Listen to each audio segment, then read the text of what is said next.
being a YouTuber is not all it's cracked up to be, as far as everything being perfect, everything being rest. I'm sure there are some people out there who have everything planned down to the T, months in advance. There are YouTubers out there like that, and you can tell by their channels. I'm not one of them. I'm a normal everyday person who is just sharing the journey with you.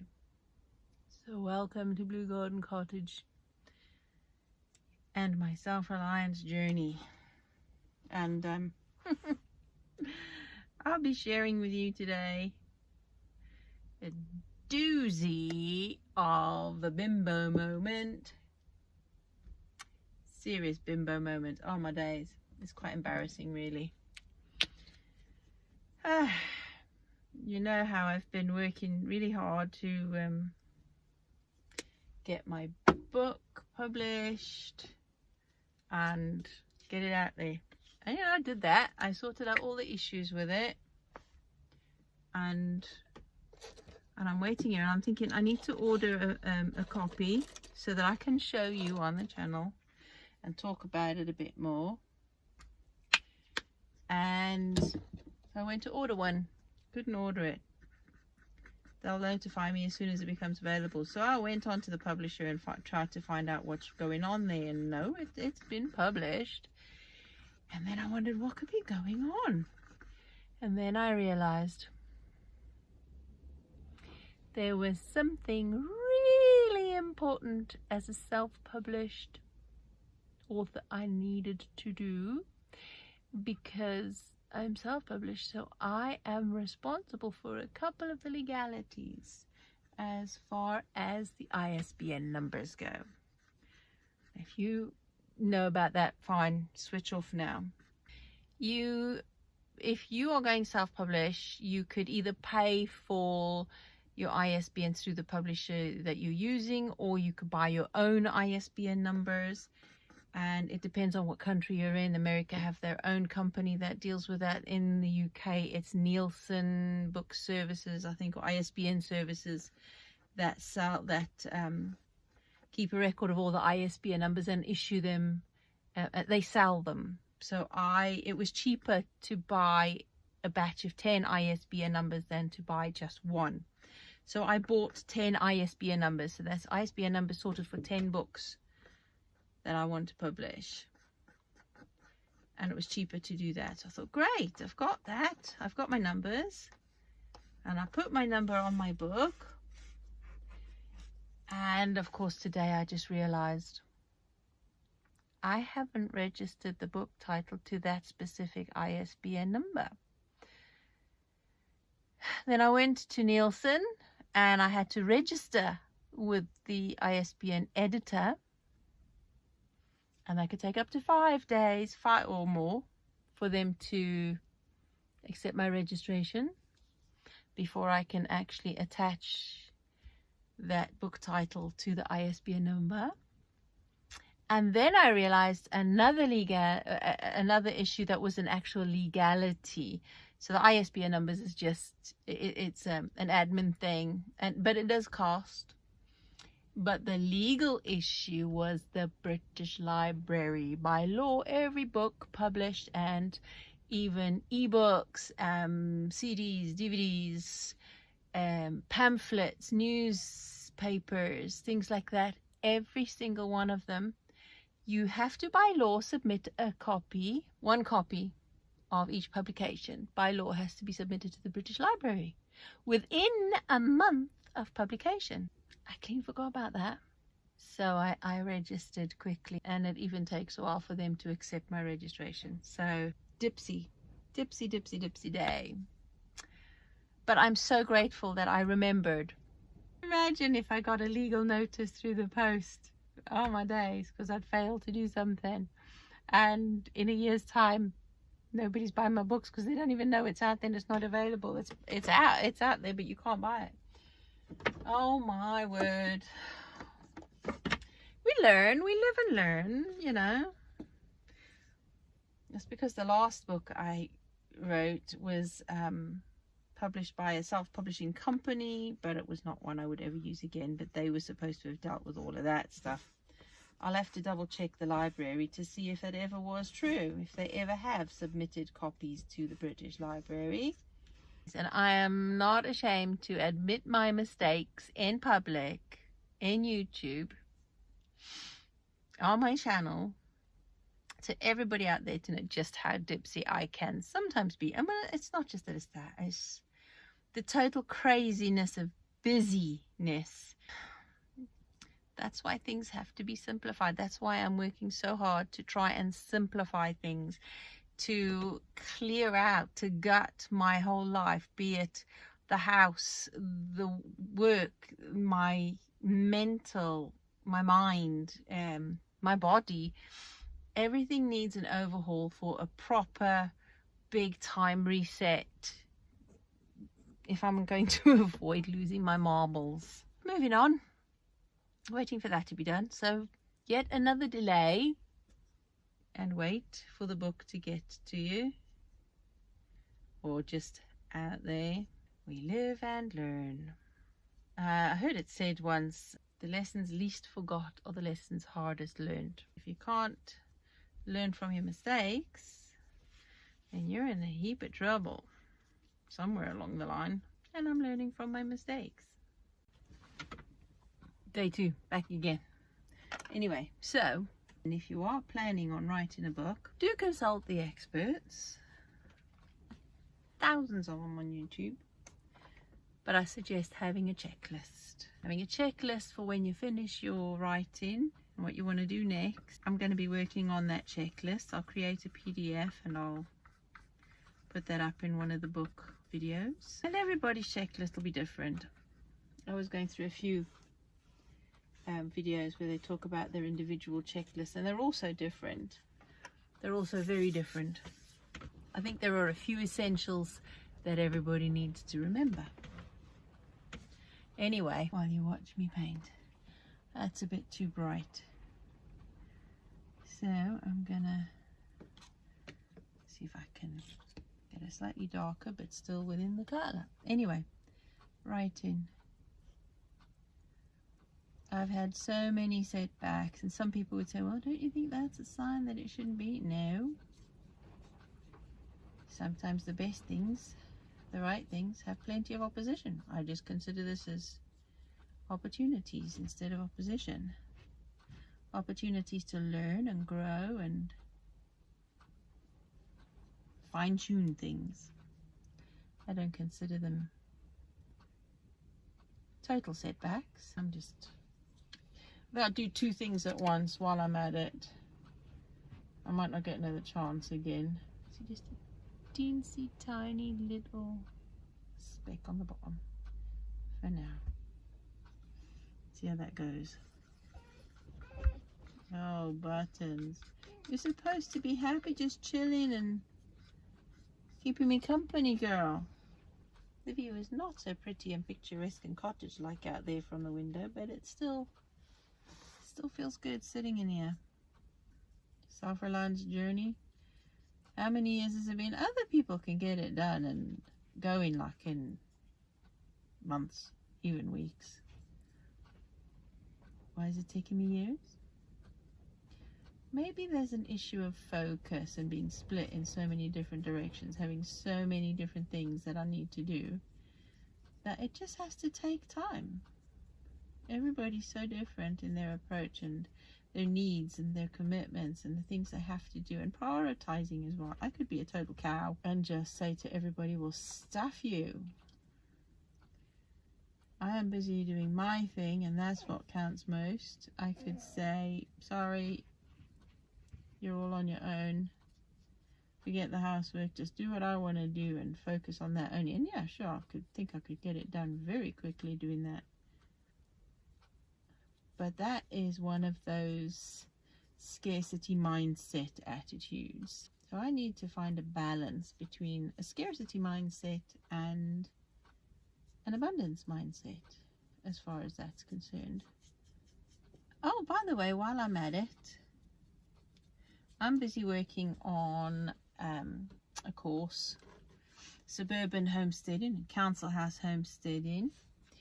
But I would like to know from the viewers, and I'm going to put this out on the other platforms as well.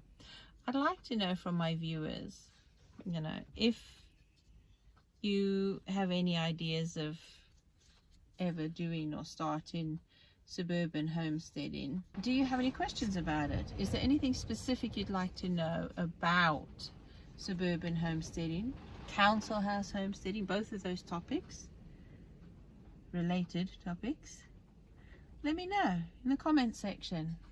If you've already tried to start your homesteading, have you got any particular issues or problems you're facing, or things you don't know that you'd like to know? And I'll try to address those, and I'll make sure I add them in. Let's hope I have less issues doing that than I did with that book. Well, I intend to have less issues. I intend to get this one right. I've learned so much doing that this time around should be a lot easier. And it'll be obviously different because it's not just writing about the self-reliance journey and Blue Garden Cottage, and it's about homesteading specifically and how it's different. I specifically want to address any kind of issues or problems that people might have that I might be able to help with. That's the whole purpose of doing that, because I want to share my experiences and the things that I have learned and help people, to inspiring them, getting them to move forward on their journeys as well, and to figure out what kind of homesteading they want to do, because it's all so different. You could go from a little micro farm producing and making stuff you can sell, or you could go to the other end of it, is literally just for subsistence, for growing your own, or you could just do it for a hobby.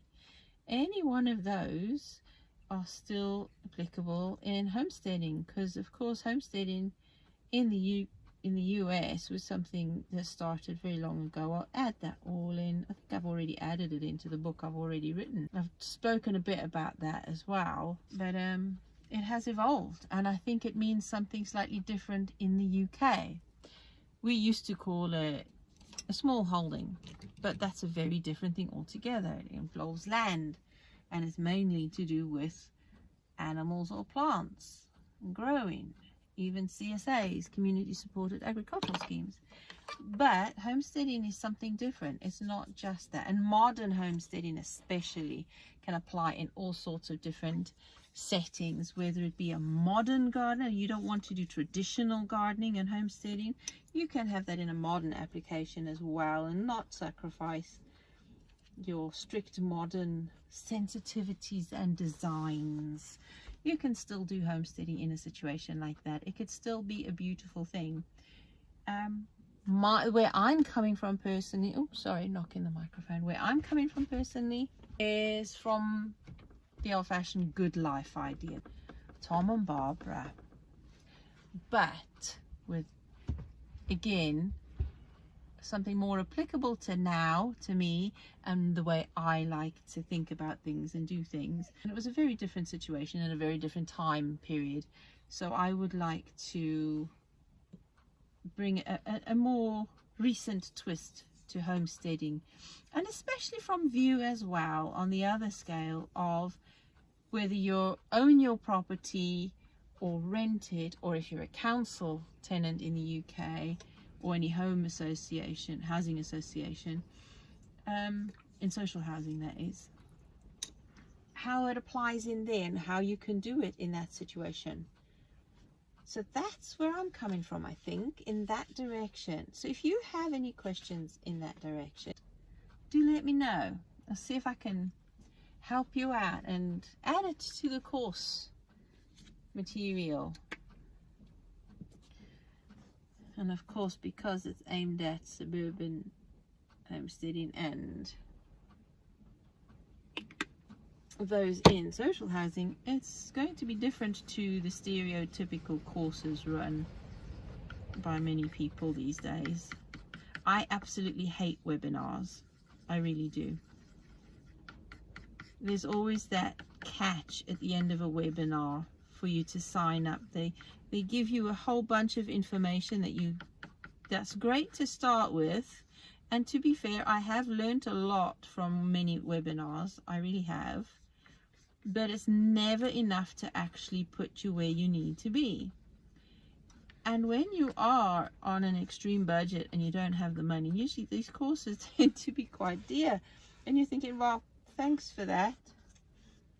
And I'll just have to move on to the next few hundred webinars, see if I can garner any more information that hasn't already been given in this one.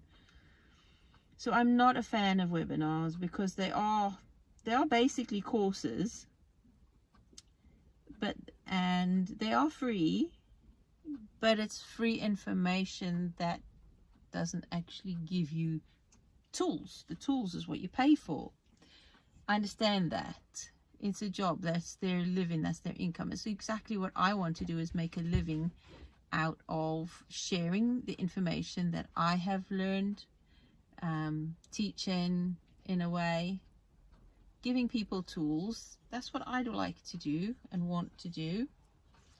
So I understand where they're coming from, but I also understand where I'm coming from on the receiving end of it, and the frustrations of not being able to afford to take courses, not being able to afford the tools that are being offered, and being stuck in limbo for so very many years. I think that's another reason it's taken me so long, because to get the information that I needed, not being very tech savvy, not knowing, having to learn about the business models, because it is a business, and having to learn about all those details, it's taken me a very long time, because I've had to do it without resources. So I understand on that side where we're coming from, and that is where I am aiming to fill a gap for other people in my situation, so that it doesn't take you so long as it's taken me. I mean, let's face it, life is, there's more to life than studying all the time and never actually getting anywhere. So, you've got a life, you want to do homesteading, but not for a living, not full time. It's got to be something you do on the side, because you have a life, you want to live.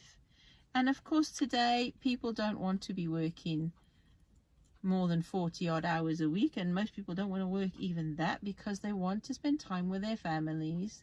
They want to spend time on meaningful things in life and feel like they've actually lived a life and made a difference, either in their own lives or others.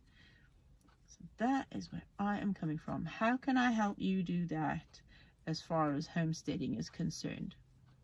And that is what I would like to leave you with today. Not just my bloopers, my experience of messing up, but to help you avoid my mistakes in whatever avenue I can along the way. And in this particular case, right now, I'm focusing on homesteading, UK style, on a budget, and that's what I'm going to leave with you. Right, folks, I'm going to carry on with this, and I'll get back to you soon. I am going to love you and leave you with that. If you haven't already done so, do consider liking, subscribing, and sharing. I really appreciate that kind of support. And don't forget to leave a comment on your thoughts and feelings and your desires, your problems, your issues that you'd like me to help with. And I'll see you in the next video. Next week will be yet another chill and chat. Maybe an update on where my bimbo moments have got me. But until then, have a good week. Take care. See you soon, folks. Bye-bye.